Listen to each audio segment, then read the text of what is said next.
Okay, good morning guys. Ay nako, akala ko ano pa ako ng todo sa aking higaan. So meron nga po pala kaming God training. So naantok-antok pa ako. Kasi kahapon ay talagang puyat talaga as in. Doon pa ako sa bahay ni na Ate Bebe na nakitulog ng ilang oras para lang makagawa ng aming at least nakaraos na ako kahapon. So, done na. Ngayon naman, God training po kami ngayon. Pero dito lang naman kami sa Candelaria. May magandang resort doon.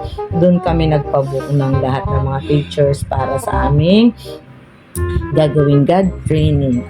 So, antabay po kayo mamaya sa aking mga post kung gaano po ba kaganda yung aming pupuntahan.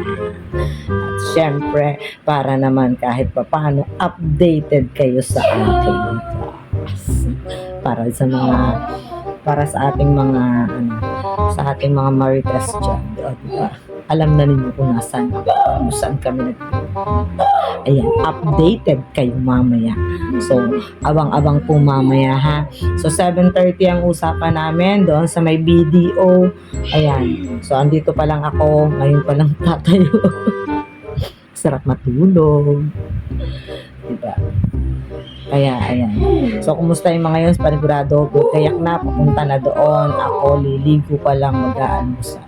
Pero kahit di na mag-almusal, kasi meron naman kami almusal doon sa amin. Pupunta kami, naka-ready na kami mga almusal. Ang aming almusal ay tuyo at itlog na pula. Oh, di ba? Sarap. So, yun guys, and bye-bye and good morning sa inyong lahat. Good morning, good morning. Happy morning lang po tayo. Good vibes lang po. Na tayo. Bye!